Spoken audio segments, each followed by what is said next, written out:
Hello vinyl community, Alex back again with another video. Clean shaven this time. Thank God. Makes a change.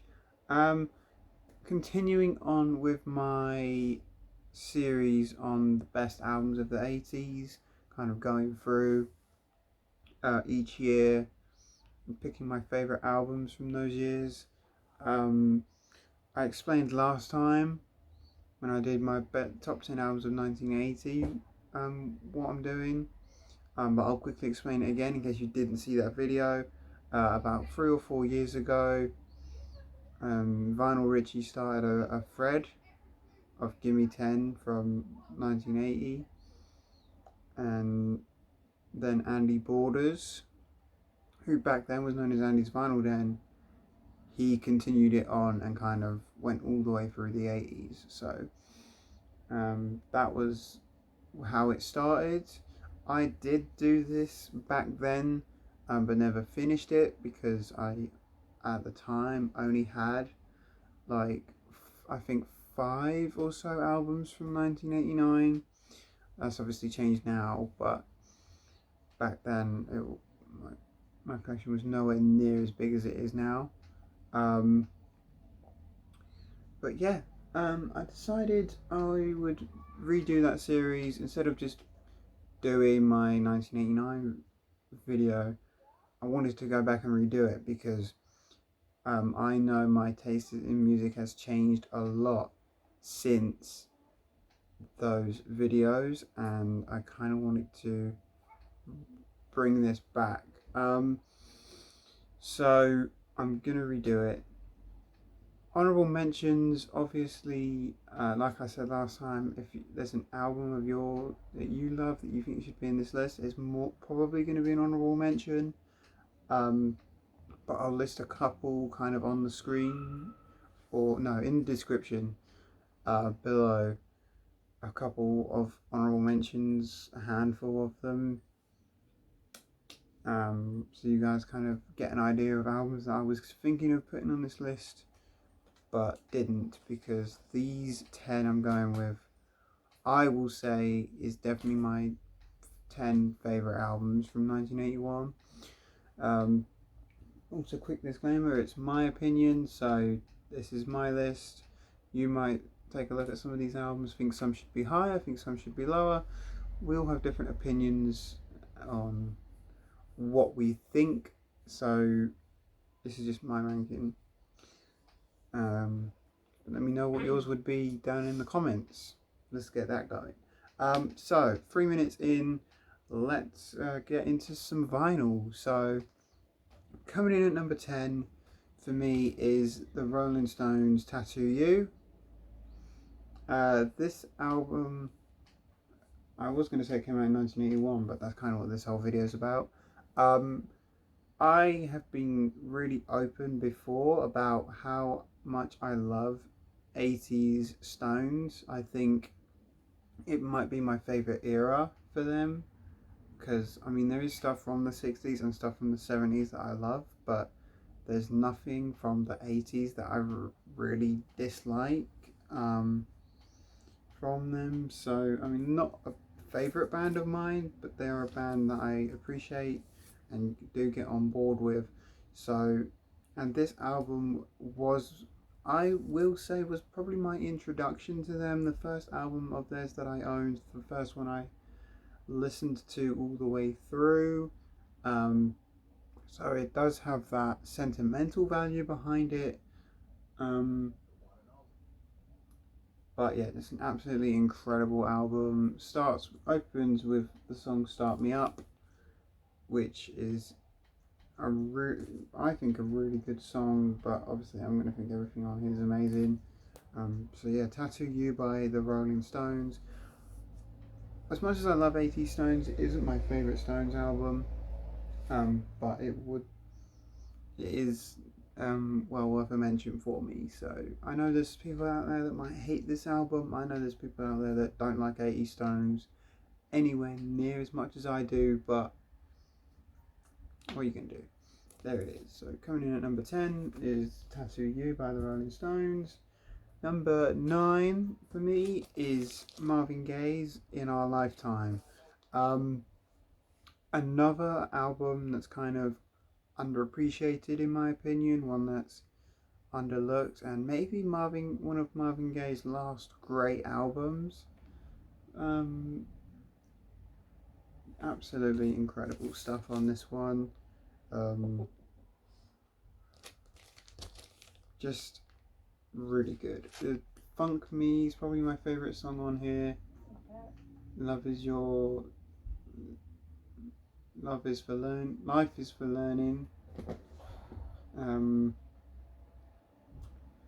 the title track is really good as well. Love Me Now or Love Me Later is a great song. I mean, they're all great songs, but I mean, and look at the cover as well. Like, that's a really, really artistic cover, and um, it's just Marvin Gaye. You can't go wrong.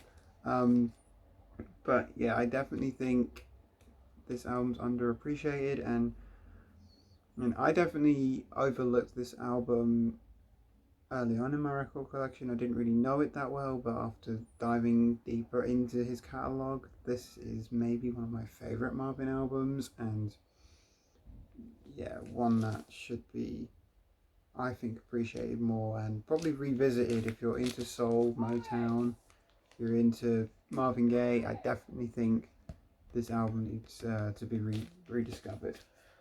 Oh, you did me dirty. What do you mean? It's really funny. Oh, right. Oh no.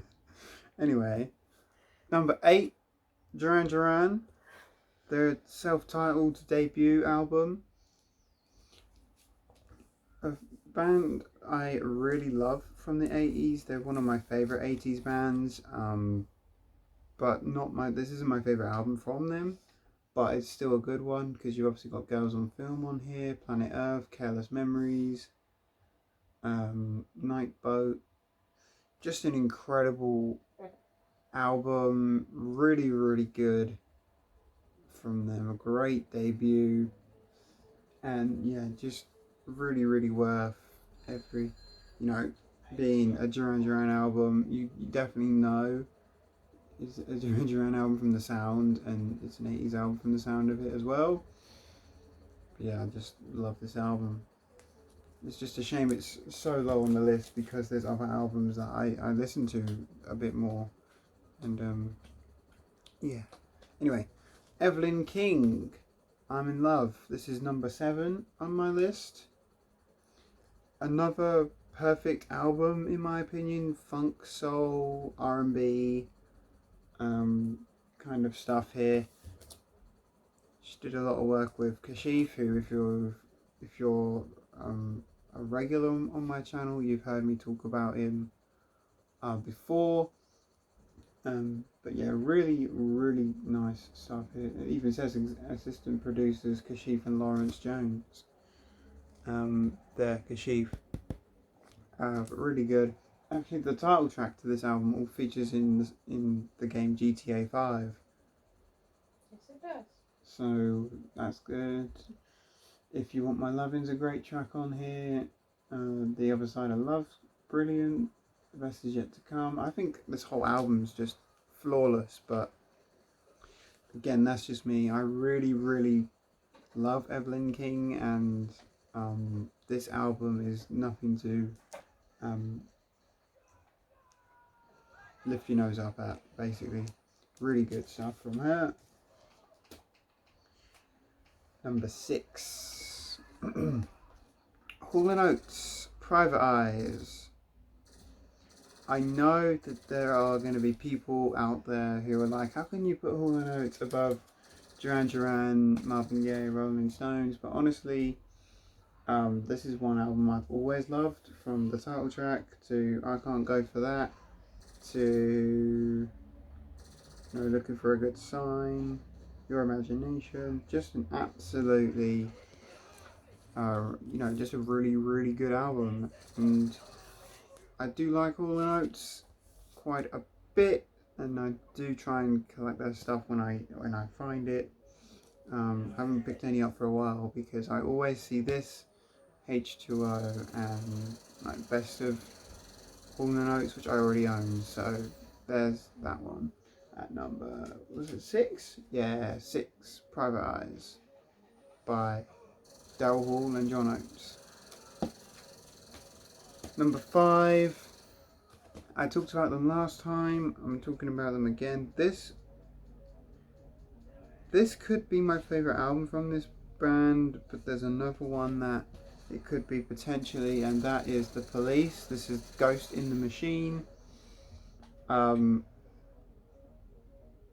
Really, really good album. Every Little Thing She Does Is Magic is on here. That was a big song. Spirits in the Material World, Demolition Man, Rehumanize Yourself. Just a really good album, and yeah, I definitely think The Police are one of my favourite bands, even though I kind of discovered I them. resent that you put your head in the way of my mouth. Oh, sorry. I really,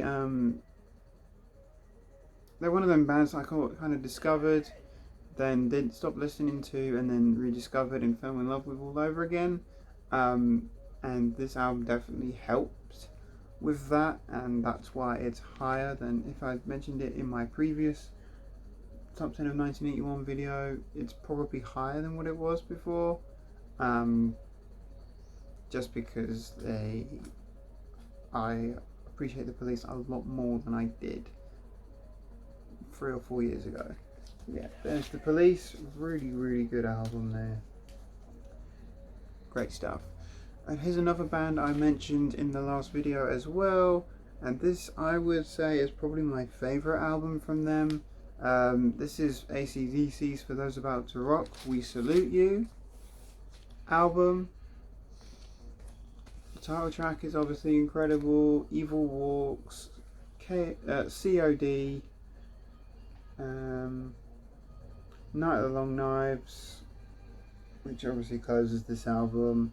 Spellbound, Put the Finger on You. I love this album when it comes to AC/DC. I know some people may put other albums above this, but this is my personal favourite of the Brian Johnson era, Oh crap. and maybe my favourite AC/DC album in general, but I really do think this album has moved up in my estimations. Really good stuff.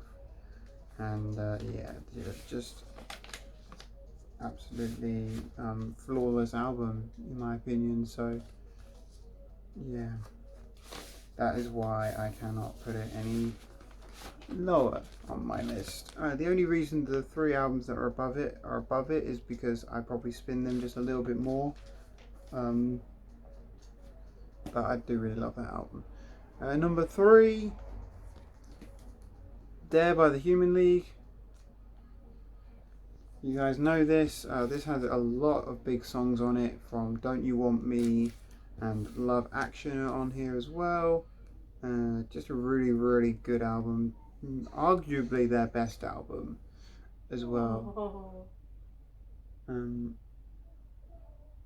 But yeah, just a really, really incredible album there. Alex. Yeah. She was talking. Oh. Oh yeah. What's she doing? No, Can I see that? Hmm? Can I see it? I don't know. I don't know if they can see that. Sorry, we're just spying on our daughter. Anyway, swiftly moving on to number 2. Luther Vandross, Never Too Much. Another painful one to put this low, but honestly, although Never Too Much is one of my favourite songs of all time, the album I put above it I do spin all the way through more. But yeah, this is great. She's a Super Lady is another really, really awesome track on here. Don't You Know That? I've Been Working. House Is Not a Home. Really, really great album. Just solid from front to back. So yeah, had to mention that one. Finally, coming in at number 1, The Dude by Quincy Jones. Really awesome album. I think this is maybe the best album from 1981. I mean, it's in my top 5 or top 10 favorite albums of all time. That's how much I love this album. Um, with songs like Bet You Wouldn't Hurt Me, which obviously features Stevie Wonder, my favourite artist of all time. I Know Corrido's on here, The Dude, Razzmatazz, Turn on the Action. Just a really good, I want to say funk album, but it's a little bit more on the disco side at this time. Quincy Jones, obviously one of my favourite producers of all time. Just a really, really incredible artist and producer, and Incredible again, yeah? yeah, we should just get an incredible count going. Count how many times I say incredible in each video, see if we can top it in the next one. Might as well. But yeah, You do, every single time. The Dude by Quincy Jones, one of my favourite albums of all time. I could not put this album any lower on the list. No matter what albums I mentioned, this album was always going to be mentioned at number 1. For those of you who know me, you would have probably have guessed, but really awesome album. I can't fault this at all, so that is why it comes in at number 1. So with that said and done, guys, that's it for this video. Thanks so much for tuning back into the channel. Really hope you enjoyed this video. Give it a thumbs up if you did. Subscribe if you're new here. Make sure that bell's turned on as well, so that way you never miss an upload. And yeah, with all that said and done, that's it until next time. And I'll see you guys again very soon. Bye.